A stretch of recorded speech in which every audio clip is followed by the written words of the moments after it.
সেটাই বুঝলাম না কি আরে কি রাখতো এই বের কর বের কর মানে? মানিব্যাগ বের কর। মানিব্যাগ বের করবো মানে? তুই ছিনতাইকারী তাই না? এই মুখ সামনে কথা বল, তুই ছিনতাইকারী। তুই আমার পকেট থেকে মানিব্যাগ দিয়ে নিছিস। এই দেখ আমার পকেটে মানিব্যাগ নাই। তুই হচ্ছিস ভদ্রবেশে চুন্নি। আমার মানিব্যাগ বের কর চুন্নি। থাপড়া তো কানের পর্দা ফাটা ফেলবো আমি। সর সামনে। এই অসম্ভব, আমার মানিব্যাগ ফেরত না। বন্ধু বান্ধবের খবর দিয়ে একদম গরম ধোলাই খাওয়াবো। আমি এখন আমার বান্ধবীদেরকে ফোন দিয়ে তোকে মেলি ধোলাই খাওয়াবো। দেখ 7 নম্বর সেক্টরে তাড়াতাড়ি গায়। তুই কোনো চিন্তাই করিস না, তুই ওখানে দাঁড়া, আমরা সবাই আসতেছি। 7 নাম্বার সেক্টরে একটা মেয়ের লগে আমার ঝামেলা হয়েছে। জলদি গুলাবার নিয়ে আয়। আমি এক্ষুনি সবাই নিয়ে আসতেছি।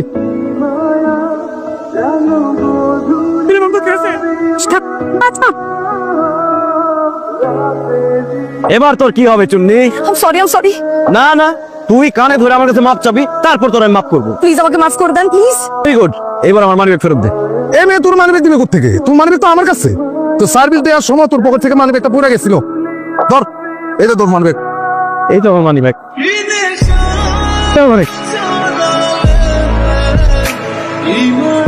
দোস্ত, বিয়ের পরে তোর রেগুলার ব্যায়াম করতে দিব। আমার সর্বনাশ হয়ে গেছে। গরুর মাংস কি লালন বেশি হয়েছে? আমার ভাইয়া পাওয়ার দিয়েছে। আমার হবু বাবা লেগেছে বাড়ি। কারো সামনে তো আমার জমা থাক করে আমার বাবা লেগেছে। আপা আপা আমার বাবা। চুপ কর, আমি ওই মেয়ের খুঁজে নিয়ে আসবো।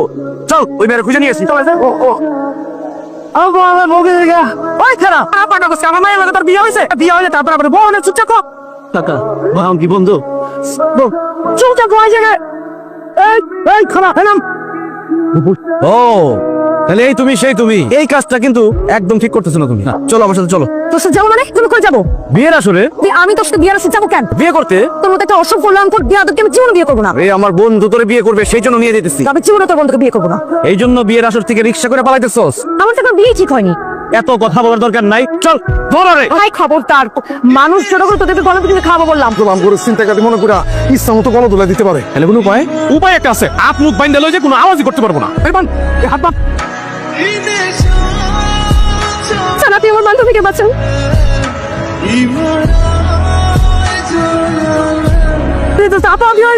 আরে দেখো তোমার ধন্যবাদ। এই তুমি কার মেয়ে ধরে নিয়ে এসছো? আরে এটা তো আমার মেয়ে না।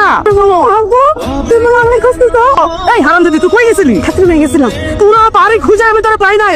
গাজী সাহেব বিয়ে করান। আরে রাখি না তোর বিয়ে। এটা যদি আপনার মেয়ে না হয় তাহলে কার বিয়ে আমি তুলে নিয়ে আসলাম? মুখ হাতের বান্ধন খুলে দেখ। শয়তানের বাচ্চা, তুমি কি জোর করে তুলে নিয়ে আসছিস কেন? আমি তো ভাবছি আপনি আমার বন্ধু বউ, এই জন্য তুলে নিয়ে আসছি। আমি তোকে খুন করবো। বলেন আপনাদের কার কি সমস্যা? এক্ষুনি ওকে অ্যারেস্ট করুন। তোর এত বড় সাহস?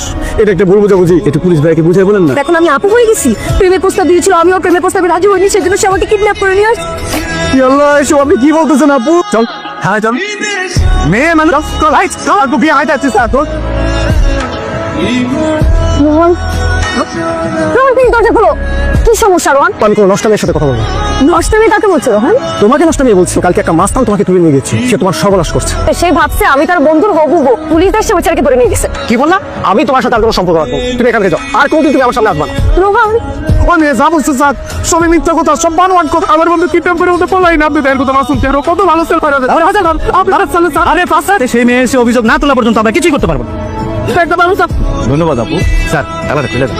আমি এখানে আছি তোকে আমাদের সম্পর্ক সে ভেঙে চুরমার করে দিছে। সে তো ওকে মেরে আমি ফাঁসিতে ঝুলতে চাই। কালকে তুই আমাকে তুলে নিয়ে গিয়ে আমার ইজ্জত নষ্ট করতিস সেই জন্য। আল্লাহ কত বড় মিথ্যা কথা।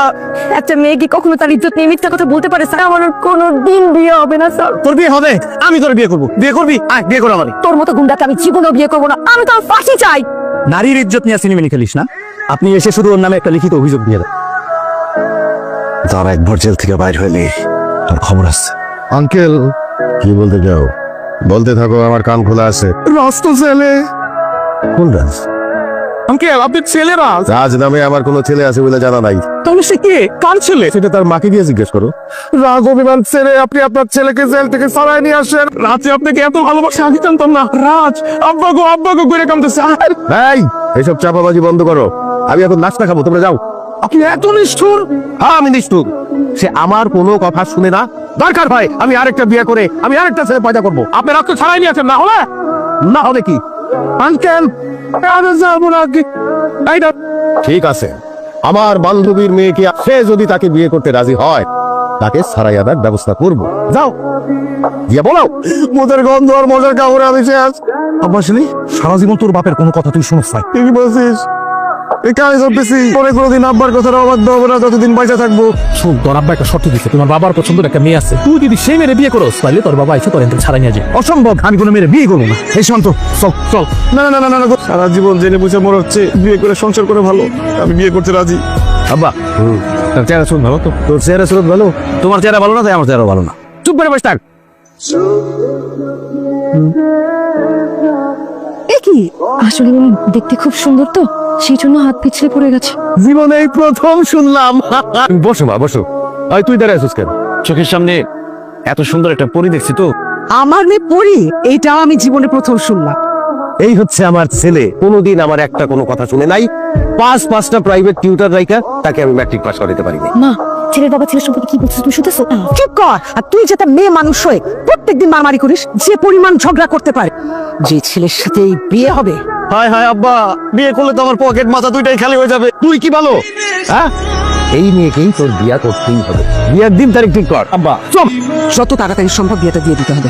আগামী মাসের 1 তারিখে হলুদ আর 2 তারিখে বিয়ে। আমি কি একটু আলাদা ভাবে ওনার সাথে 2 মিনিট কথা বলতে পারি? না, যা উঠ। কত বড় সাহস, হ্যাঁ? ছাড়ো, আমি এখানে তোর বিয়ে করতে আসিনি, আমিও তোকে ঘৃণা করি। এটা তোর মুখের কথা, তোর মনের কথা না, কিন্তু একটা কথা তুই কান খুলে শুনে রাখ, 80 বছরের বুড়াকে বিয়ে করবো। চিরকুমার হয়ে থাকবো, তাও তোর মতো মেয়ের আমি বিয়ে করবো না। তুমি এত বড় ফালতু, এই।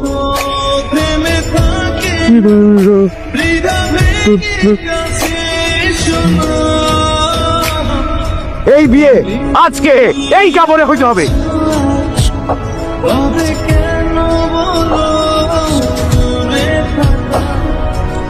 কাইনা নে, জীবনেও আমি তোকে স্বামী হিসেবে মেনে নিব না। তোরেও সারা জীবন বউ হিসেবে আমি মানবো না। তোরে আমি চ্যালেঞ্জ করতেছি, তোর সামনে আমি অন্য মেয়ের হাত ধরে ঘুরবো, ও তুই দেখবি আর জলে পরে মরবি। সময় সুযোগ বুঝে আমি আমার বয়ফ্রেন্ডের সাথে বউ পালানো উপলক্ষে আমি পার্টি দেবো বন্ধুদের। তোর চেহারা দেখলে আমার বমি আসে। মা, বমি করলে বাথরুমে গিয়ে বমি কর, আমার এখন ঘুম আসতেছে, আমার ঘুমাইতে দে। আমি উপরে ঘুমাবো, তুই নিচে ঘুমা। আমাকে সম্মান করে দেও করে ঘুমাইতে। তোরে সম্মান করতেছি আমি। তোর কত বড় সাহস, শয়তানের বাচ্চা। তোর মানুষ আম্মা কাঠ ভাঙা নিচে পড়ে গেছে। রান্না তো খুবই ভালো হয়েছে, নতুন বুয়াকে পার্মানেন্ট করে দাও। রান্না তো করছে বৌমা। এ খাবার কি মুখে দেওয়া যায়? অকর্মার দেখে খোলাকার। জানো না শ্বশুর বাড়ি আসতে জামাইকে রান্না করে খাওয়াই তো হয়। তোর মার আমি ফোন দিতেছি। হ্যালো জামাই বাবাজি, রাখেন আপনার জামাই বাবাজি, আপনি কোথায় আছেন? এক্ষুনি আমাদের মাথায় আসেন, সব রান্না খাওয়ামো ওর মারে। কি হয়েছে? তুমি যে এরকম জরুরি ভাবে খবর দিলা? সে এমন রান্না করছে, সেই রান্না খেয়ে শরীর খারাপ হয়ে গেছে। আপনার মেয়ের সাথে আমি সংসার করবো না, আপনার মেয়েকে নিয়ে যান। আমার মেয়ে যেহেতু রান্না করতে জানে না, আমি একটা রান্না বানাতেছি। বাহ, গুড আইডিয়া। কিসের গুড আইডিয়া? আমি যদি খাই, বোর হাতের রান্নাই খাবো। বিয়ে করবো আমি আরেক খাবার খাবো। তো আমি তোমারে আর তোমার বাবারে রান্না করে খাবো। হ্যাঁ, মা, তুমি কি পাগল হয়ে গেছো? বেশি বেশি কথা। আজকে তো রান্না ভালো হয়েছে। আপনার মেয়ে রাখছে, আপনার মেয়েকে জিজ্ঞেস করেন। আপনার ছেলেকে বলেন আমার কাবিনের 10 লাখ টাকা আমাকে বুঝিয়ে দিতে। প্রত্যেকটা স্ত্রীর ন্যায্য অধিকার কাবিনের টাকা। একটু অপেক্ষা করো, আমি তোমার কাবিনের টাকার ব্যবস্থা করে দিচ্ছি। এই নাও 10 লাখ টাকা। এই টাকাটা তো আমাকে আপনি দিলেন, এখন পর্যন্ত বাপের ঘাড়ে বসে বসে খাই বলি। রিয়া চুপ কর, এসব কি বলছিস তুই? সরি মা, এরকম বেকার ছেলের সাথে সংসার করা আমার পক্ষে সম্ভব না। বৌমা যা বলছে ঠিকই বলছে। তোমার এই সমস্যার আমি সমাধান করে দিচ্ছি। সমস্ত সম্পত্তি আমি আমার ছেলেকে লিখে দিয়েছি। সে চাইলে আমাকে বাড়ি থেকে বের করে দিতে পারে। বাবা, তুমি এটা কি করছো? কখন কি হয়ে যায় তুমি আমার ছেলেটাকে দেখে রাখতে পারবে। আর যদি একবারও শুনি তুই সংসার করবি না, তোকে আমার মেয়ে হিসেবে পরিচয় দেব।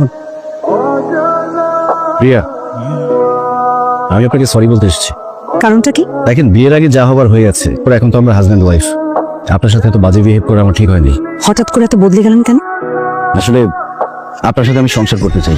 এসব কি বলছেন আপনি? হাজব্যান্ড ওয়াইফের জোড়া আল্লাহ উপর থেকে লিখে রাখেন। কিন্তু আমি চাই না, কারণ আমি এখনো আমার বয়ফ্রেন্ডকে অনেক ভালোবাসি। আমাকে মাফ করবেন, তাই আমাকে আমার বয়ফ্রেন্ডের কাছে দিয়ে আসুন। আমি জানি আপনি ছাড়া এটা কেউ পারবে না। আমিও জোর করে আপনার সাথে সংসার করতে চাই। আর এম কালকে রেডি থাকবেন।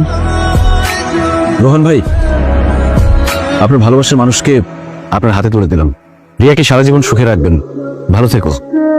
তুমি আমাকে ডিভোর্স লেটার পাঠিয়ে দিও। থ্যাংক ইউ মিস্টার রাজ। কি ব্যাপার রিয়া, দাঁড়া গেলে যে? আমি তোমার সাথে যাব না রোহন, কারণ আমি বিবাহিত।